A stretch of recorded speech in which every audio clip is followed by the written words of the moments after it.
SSC prepare பண்ணலாமா? IBPS, RRB, PO prepare பண்ணலாமா? இல்ல அக்கவுண்ட்ஸ் ஜாப்க்கு போயிடலாமா? ஏஜ் 30 ஆயிடுச்சு. என்ன பண்றது? இந்த கொஸ்டினுக்கு ஒரே ஆன்சர் சொல்ல முடியாது. ஏன்னா இந்த 3மே டிஃபரெண்ட் கெரியர் பார்ட்ஸ். இப்போ எஸ்எஸ்சினா central government career. IBPS, SBI, ஆர்ஆர்பினா பேங்கிங் கெரியர். அக்கவுண்ட்ஸ் ஜாப்னா mostly private sector career. Government accounts போஸ்டும் இருக்கும். ஆனா அதுக்கு செப்பரேட் ரிக்ரூட்மெண்ட் ப்ராசஸும் இருக்கும். ஸோ அதனால ஃபர்ஸ்ட் நீங்க கெரியர் பார்ட் சூஸ் பண்ணுங்க. ஸோ ஏஜ் 30 இருக்கிற நிறைய பேர் பண்ற மிஸ்டேக் என்ன தெரியுமா? எஸ்எஸ்சியும் ப்ரிப்பேர் பண்ணுவாங்க, பேங்கிங்கும் ப்ரிப்பேர் பண்ணுவாங்க, அக்கவுண்ட்ஸ் ஜாப்க்கு அப்ளை பண்ணுவாங்க. ஸோ ரிசல்ட் அவங்களுக்கு என்ன ஆகுதுன்னா, எந்த சைடுலயுமே உங்களுக்கு ஃபுல் ஃபோக்கஸ் இருக்காது. ஸோ இப்போ நீங்க என்ன பண்ணலாம்னா, ஸ்மார்ட் ஸ்ட்ராட்டஜி யூஸ் பண்ணுங்க. ஒரே கெரியர் பார்த்து சூஸ் பண்ணுங்க. இப்போ அதுக்குள்ள ஓவர்லாப் எக்ஸாம்ஸ் நீங்க எழுதுங்க. இப்போ எக்ஸாம்பிள் பேங்கிங் சூஸ் பண்றீங்கன்னா, அதுல உங்களுக்கு IBPS PO, SBI PO, RRB PO, IBPS clerk, SBI clerk. So இந்த எக்ஸாம்ஸுக்கு சிலபஸ் ஆல்மோஸ்ட் ஓவர்லாப் ஆகும். ஸோ ஒரே ப்ரிப்பரேஷன்லேயே நீங்க மல்டிபிள் எக்ஸாம்ஸ் எழுதலாம். இப்போ நீங்க எஸ்எஸ்சி சூஸ் பண்றீங்க அப்படின்னா, இப்போ SSC CGL, SSC CPO, SSC selection post. So syllabus எல்லாம் உங்களுக்கு ஓவர்லாப் இருக்கிறதுனால எக்ஸாம்ஸ் நீங்க இதுக்கு ப்ரிப்பேர் பண்ணலாம்.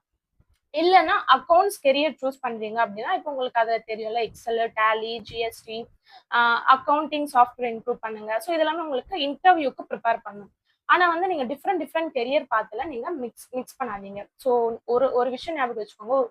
One main goal multiple overlap opportunities. So அதுதான் ஸ்மார்ட் ப்ரிப்பரேஷன். ஆனா multiple career goals, no clear direction. அது சக்சஸை டிலே பண்ணும். ஓகே, இப்போ ஏஜ் 30, இப்போ கவர்மெண்ட் ஜாப் ப்ரிப்பேர் பண்ணும்போது ஃபர்ஸ்ட் நீங்க எந்த கேட்டகரியில இருக்கீங்க அப்படின்னு ஐடென்டிஃபை பண்ணுங்க. ஃபர்ஸ்ட் ஆப்ஷன் நீங்க ஃபுல் டைம் ஆஸ்பிரண்டா. இப்போ நீங்க ஃபுல் டைம் ஆஸ்பிரண்ட்னா இப்போ ஒர்க் பண்ணல, உங்களுக்கு ஃபேமிலி சப்போர்ட் இருக்கு, ஃபினான்ஷியல் ப்ரெஷர் கம்மி.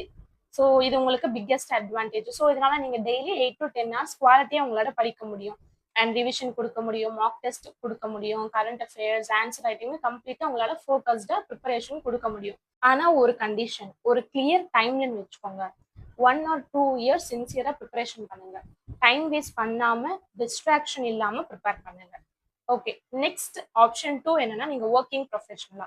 இப்போ ஆல்ரெடி நீங்க ஜாப் பண்ணிட்டு இருக்கீங்க. அப்போ உங்களுக்கு ஃபினான்ஷியல் ரெஸ்பான்சிபிலிட்டி இருக்கு, இஎம்ஐ, ஃபேமிலி கமிட்மெண்ட்ஸ் எல்லாமே இருக்கலாம். ஸோ இந்த சுச்சுவேஷன்ல நீங்க சடனா ஜாப் குவிட் பண்ணாதீங்க.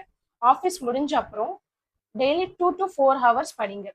வீக்கெண்டை நீங்க ஃபுல்லா யூட்டிலைஸ் பண்ணுங்க. ஸோ ஒரு மெயின் எக்ஸாம் மட்டும் நீங்க சூஸ் பண்ணிட்டு அதுல கன்சிஸ்டன்டா ப்ரிப்பேர் பண்ணுங்க. ஸோ உங்களுக்கு ஸ்டேபிள் இன்கம் இருக்கிறது, ப்ரிப்பரேஷனோட உங்களுக்கு ஸ்ட்ரெஸ்மே உங்களுக்கு ரொம்ப ரெடியூஸ் ஆகும்.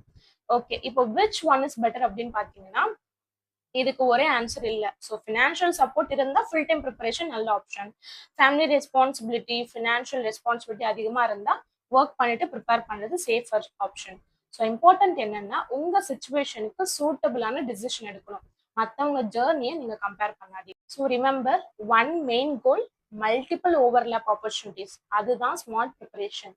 ஆனா multiple career goals, no clear direction. So அது சக்ஸஸை டிலே பண்ணும். ஸோ ஏஜ் 30னா டைம் வேஸ்ட் பண்ணக்கூடாது. கன்ஃபியூஷன்ல இருந்து எல்லா எக்ஸாம்ஸும் ப்ரிப்பேர் பண்ண ட்ரை பண்ணாதீங்க. முதல்ல கெரியர் பார்த்து சூஸ் பண்ணுங்க. அதுக்கப்புறம் ஓவர்லாப் எக்ஸாம்ஸ் எல்லாமே ஐடென்டிஃபை பண்ணிட்டு அப்புறம் ஃபுல் ஃபோக்கஸ்டோட ப்ரிப்பேர் பண்ணுங்க.